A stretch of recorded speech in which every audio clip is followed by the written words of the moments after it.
Well, it's really good to hear everyone share from their heart why they're here, the stories, and that's what holds us together. The stories we tell each other from our lives, from our family, from our people. So it's important to take that time to get to know who we are. One of the voices we really need to hear, though, before we progress with the panel, is to hear from Robert himself. Robert Upham is the person who said, you know, we need to talk about this thing. We don't talk about it at all, maybe outside of our families, maybe outside of just a few friends, but we need to gather our people together and talk about this very important issue. Again, is it the way that we need to be to have a card that says that we're Native American versus does our family accept us, do our people accept us?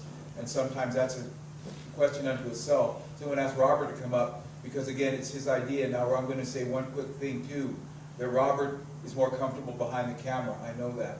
Robert oftentimes says, I'm not a leader in my community, but he's doing what a leader does. Looks at what the people need, looks at what the people want, and he says, how can I help make that happen? And so I really want to thank Robert for taking the time and the energy to pull this night together, where we can begin this conversation about who we are as Native people. Robert.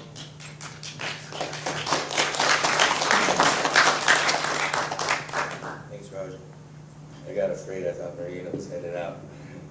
I really, this is an issue's been on my heart since I was a little kid, and I grew up with him. That was good because he wandered through our existence. Us as Indian people, we wandered all over. I come from a nomadic tribe.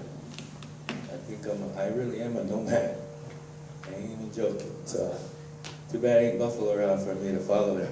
Mark knows me and him got a little important Buffalo story between me and him. But he told a story about doing an interview about saying, he asked me who I was. He tried to ask me that too. He said, identify yourself, Rob. We're doing this video. And then he said, what would you call yourself? And I said, well, who's asking me this question? And he goes, what difference does it make? He said, don't make no difference. I said, sure it does. I said, if you were from Mars and you asked me where I was from, nobody knows where Harlem, Montana is or Seattle. I would say I'm an earthling. That's what I said, right? And he said, why are you saying that? Because you always say you're Indian. And I swear to God, he gets tired of me talking about Indian stuff all the time. He came visit me in Chicago one time, and I just wouldn't get off the Indian subject, okay? I love being Indian. I love it. And I'm Indian without the card. And the only reason I got a card in the last 4 years is to own some land for my grandfather. Other than that, I'm willing to say, like Iris, there's a group of people that needs to identify themselves and not let the card-carrying Indians identify themselves. I would stand with Iris and Lindley and say, we're going to start up a new PAC, political action campaign, and we're the Indians that are unattached, non-recognized, whatever. We'd be huge. We'd be 3 times the federally recognized tribes. We'd be powerful.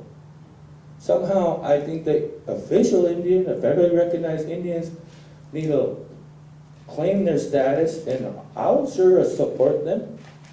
I'll support them, and it's not just about what you feel in your heart. There's fishing rights attached to it, there's hunting rights, there's mineral rights. It isn't just what you feel in your heart. In Fort Berthold, North Dakota, there's people getting $100,000 a month because they're harvesting their own oil. I wish that oil would be sent to Lummi, the 6 Nations. We're not poor people, we're rich people. The large land-based tribes need to combine with these other tribes that have the money. I want to tell you why I call myself Harlem Indian. Because I come up from a reservation with the Gros and the Assiniboine. We're enemy tribes. We have 2 distinct languages. They put us all together like that the same way they put the Hopi and the Navajo together. So we could argue amongst each other. Well, now we might be the representative of getting along. A lot of the other tribes in our state are not getting along. We are. The great peacemaker. The Iroquois. They used to not get along before the colonies came. And the colonies made it an issue to make peace with the Iroquois because they were so powerful, because they come from distinct entities. And they made peace amongst each other. And they had a lot of sorrow because they used to kill each other. And Hiawatha was crying and he had tears in his eyes. He was bumping into things because he was so sorrowful about all his things he lost. then I don't want to tell their story for them, but it's important because when he came to this certain spot and he sat down, this lake had all these ducks on it. And as he thought about everything that came sorrowful to him, the ducks left and all his pain left. And they got stories about how you heal yourself and get rid of that torment, that burden. They got rid of it. Now they're together. They didn't even divide because half of them fought, some of them Mohawks fought for the British and Oneidas fought for the revolution, American Revolution. They're still confederated. We have these vices that say, oh, we were traditional enemies. We also have virtues. We also have virtues that our stories tell us to come together. Why are we listening to those stories? The Lakota story about how the peace pipe or the great white buffalo pipe came to them. It talks about these two Indian men that seen. The two Indian men that seen, one of them seen a beautiful lady and got lustful. He crumbled up and died. The other one seen the pipe. In our own stories, we have vices and virtues. Let's start being virtuous. Let's start letting everybody claim their spot and not be jealous of their spot. The Indian, federal recognized Indian wants to be Indian on their res and their nation and claim sovereignty. More power to them. In my movie, I'm going to put, because I can make a movie like this, I'm going to have a third of it my story, a third of it everybody's story, and a third of it's visionary. All the federally recognized tribes are going to get an extra star on the flag and they're going to elect their own. And they're not going to be state citizens in my movie. They're going to be their own. They're going to have somebody in Congress all the time for them.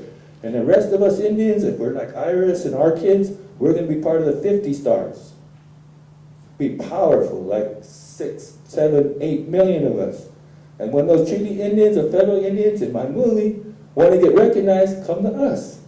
We'll lobby for you. We'll be powerful. That needs to happen. We got to quit trying to tear each other down. I could movie, I'll make it like that. I could do what I want. That's what art does.